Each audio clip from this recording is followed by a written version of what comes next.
Today I am going to teach you about adaptation, vulnerability, crisis resolution and coping. So after I finish my lecture, you will know what is adaptation, coping and support in a community. You will learn how a community and its members adapt and cope with crisis. You will also come to know about the resources available in a community like support and coping strategies. You will be able to evaluate the degree to which individuals and communities work alongside. And finally, you will also understand the need and importance of studying the adaptation, coping and support in the community context. Let me give you an introduction to adaptation, vulnerability, crisis resolution and coping. Now, adaptation refers to both the current state of being adapted and to the dynamic evolutionary process that leads to adaptation. If individuals do not adapt well to the community, they exhibit maladaptation, which makes them more vulnerable to having developed the platform for problems encompassing both mental and physical health.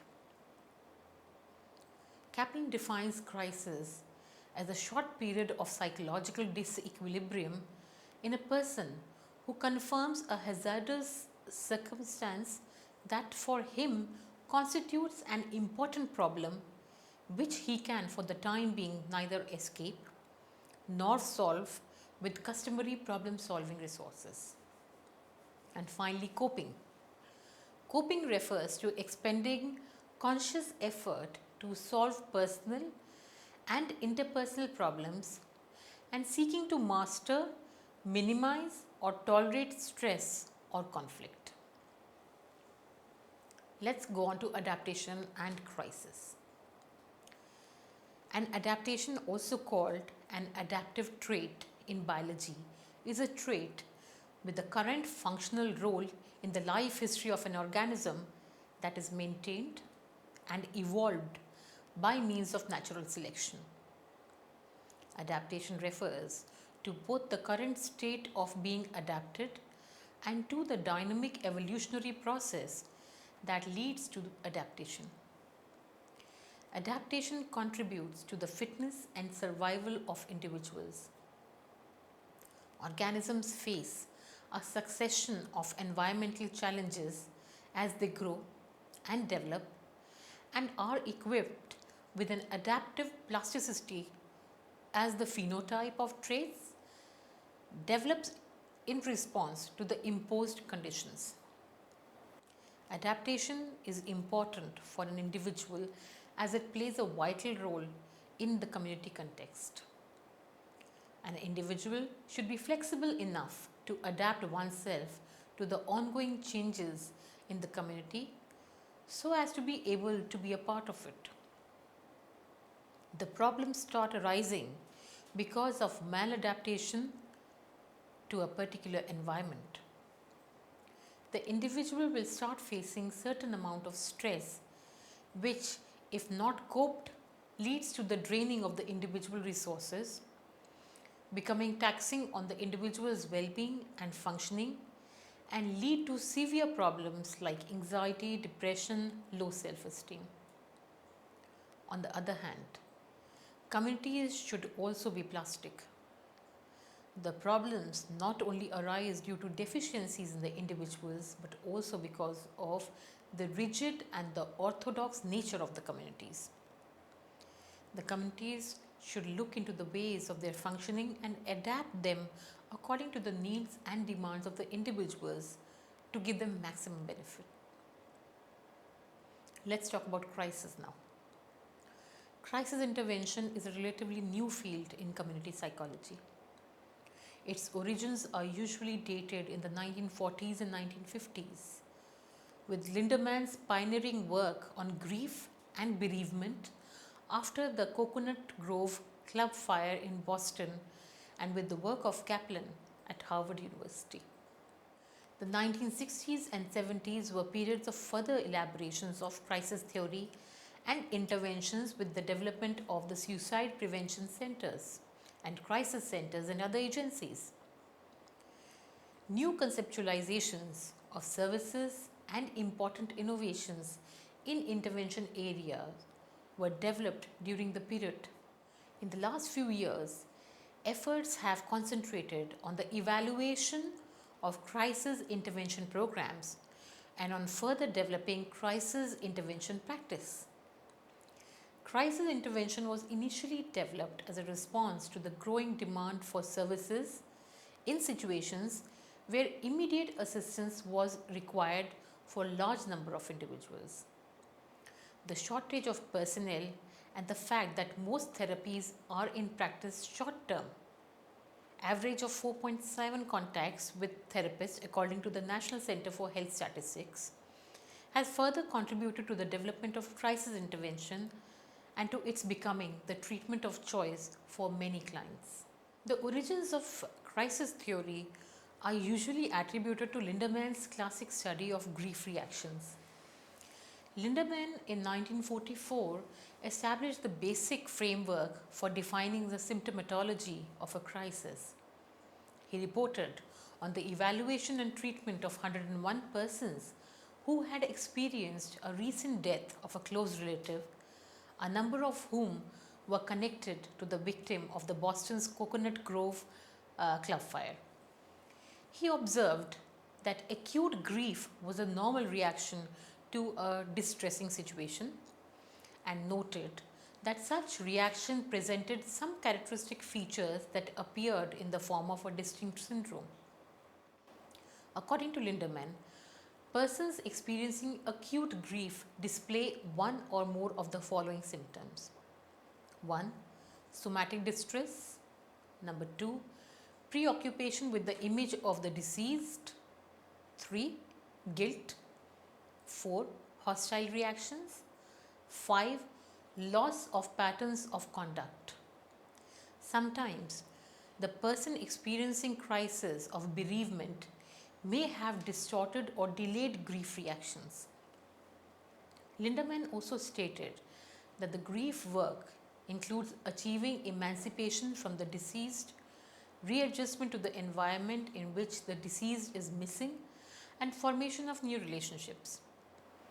His contribution has been considered the starting point for the development of crisis theory. Kaplan suggests that the essential factors determining the occurrence of a crisis is an imbalance between the perceived difficulty and importance of the threatening situation and the resources immediately available to deal with it. The crisis refers to the person's emotional reactions, not to the threatening situation itself. Moving on to Kaplan's crisis theory, which is grounded in the concept of homeostasis. According to him, the organism constantly endeavors to maintain a homeostatic balance with the outside environment. When this balance is threatened either by the physiological or the psychological forces, the individual engages in problem-solving activities designed to restore this homeostatic balance. A crisis is considered an upset of a steady or homeostatic state. Rappaport has followed Lindemann and Kaplan's approach to crisis theory and made important contributions to the theory and practice of crisis interventions. She defines a crisis as seen as something that upset in a steady state when an individual finds himself in a hazardous situation. The crisis creates a problem that can be perceived as a threat, a loss, or a challenge. Rappaport argues that three interrelated factors usually produce a state of crisis: a hazardous event, a threat to life goals, and the inability to respond with adequate coping mechanisms. Characteristics of a crisis have various theorists which have included some of the characteristics of a crisis in their definition of the state of crisis. Therefore, we won't refer to them again. There are, however, other characteristics that deserve mention, some of which are initially described by Kaplan and have been further elaborated by other authors. An important characteristic of crisis reaction is that they are time limited. Most of them are resolved for better or for worse within 6 to 8 weeks. As Lindemann pointed out, behavior in crisis is unique. It is related mainly to the crisis itself and not much to pre-morbid personality. The outcome of the crisis is not determined by its antecedent factors, such as the nature of the problem, the individual's personality, or his experiences, although these factors do have an important influence on the outcome. What actually occurs depends on the interplay of internal and external forces during the crisis, the actions of the subject, and the intervention of others. During the crisis, the individual experiences an increased desire to be helped by others and is more open and amenable to outside intervention than at times of stable functioning. Crisis actually means a turning point. In a crisis, usual methods of problem solving are not effective or they might not be available. The person becomes more willing to try new ways of problem solving, including professional help, and this might result in growth. What exactly happens in a crisis? A person is confronted with an overwhelming threat and is not able to cope. This creates a crisis which can last 4 to 6 weeks. The person will either adapt at this point and develop new coping skills or decompensate, not adapt, to a lower level of functioning. Now, how a person handles a crisis depends on their previous problem solving experiences, and that is experiences with coping and available coping mechanisms, the way they view the problems, how they perceive the event, and the amount of help, people who can be supportive to the person or hindrance from significant others. What are the phases of a crisis? Phase 1. The person has an increase in anxiety in response to a traumatic event, and if the coping mechanisms work, there is no crisis. If the coping mechanisms do not work or are ineffective, a crisis occurs. 2. In the second phase, anxiety continues to increase. In phase 3, anxiety continues to increase and the person asks for help. If the person has been emotionally isolated before the trauma, they probably will not have adequate support and a crisis will surely occur. In phase 4, it is an active crisis. Here the person's inner resources and supports are inadequate. The person has a short attention span, ruminates means goes on and on about it, and wonders what they did or how they would have avoided the trauma. Their behavior is impulsive, unproductive. The person feels like they are losing their mind. Now I will talk to you about the types of crisis. There are maturational crises. Erikson found that there are specific times in normal development when anxiety or stress increases and could precipitate a maturational crisis. Examples include being born, mastering control of body functions, starting school, experiencing puberty, leaving home, getting married, becoming a parent, losing physical youthfulness and entering retirement. It could be situational crisis. A situational crisis is a response to a traumatic event that is usually sudden and unavoidable. It usually follows the loss of an established support or role.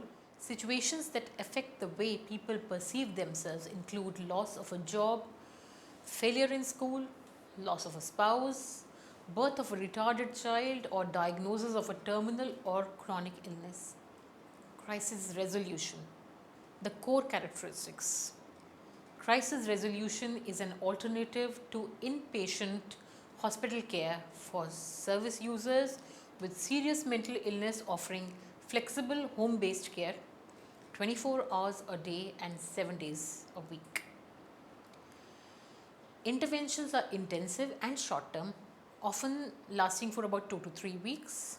There's a rapid response. In urban areas, staff are available within an hour. There are frequent daily visits to each client and their social support, and the social support is provided if required.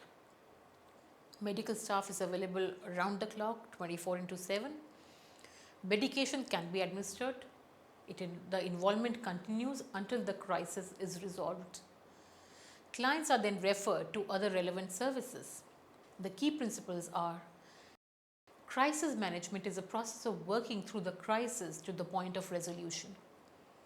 Successful client engagement is paramount. Services take a holistic approach, looking at all the factors involved in the crisis, including biological, psychological, social, and using a range of interventions to address these. The individual's social network has a powerful effect on the person's mental health. Coping and support. Coping is an expending conscious effort to solve personal and interpersonal problems and seeking to master, minimize, or tolerate stress or conflict. If we talk about a coping model, it explains how the process of coping goes about. People first recognize if a threat to them exists. Then they appraise as to what level the threat can cause harm to them. Then they analyze the resources that they have that would be potent to help them. They choose and select a particular response and apply to overcome the threat, thus coping without threat. Psychological coping mechanisms are commonly termed coping strategies or coping skills. Unconscious or non-conscious strategies, example the defense mechanisms, are generally excluded. The term coping generally refers to adaptive or constructive coping strategies, that is, the strategies reduce stress levels. Moving on to the types of coping strategies. These strategies have been given to us by Lazarus and Folkman in 1984. First are appraisal focused, which are the adaptive or cognitive strategies. Second are problem focused. Any coping behavior that is directed at reducing or eliminating a stressor, adaptive behavioral. Then are emotion focused, directed towards changing one's own emotional reactions to a stressor. Appraisal focused strategies occur when the person modifies the way they think. For example, employing denial or distancing oneself from the problem. People may alter the way they think about a problem by altering their own goals and values, such as by seeing the humor in the situation. Some have suggested that humor may play a greater role as a stress moderator among women than in men. People using problem-focused strategies try to deal with the cause of their problem. They do this by finding out information on the problem and learning new skills to manage the problem. Problem-focused coping is aimed at changing or eliminating the source of stress. Emotion-focused strategies include releasing pent-up emotion, distracting oneself, managing holistic feelings, meditating, or using systematic relaxation procedures.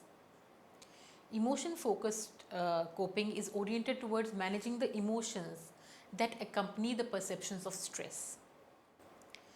Folkman and Lazarus identified 5 emotion-focused coping strategies: disclaiming, escape avoidance, accepting responsibility or blame, exercising self-control, positive reappraisal, and 3 problem-focused coping strategies: seeking social support and taking action to try to get rid of the problem is a problem-focused strategy, but so is making a list of the steps to take it.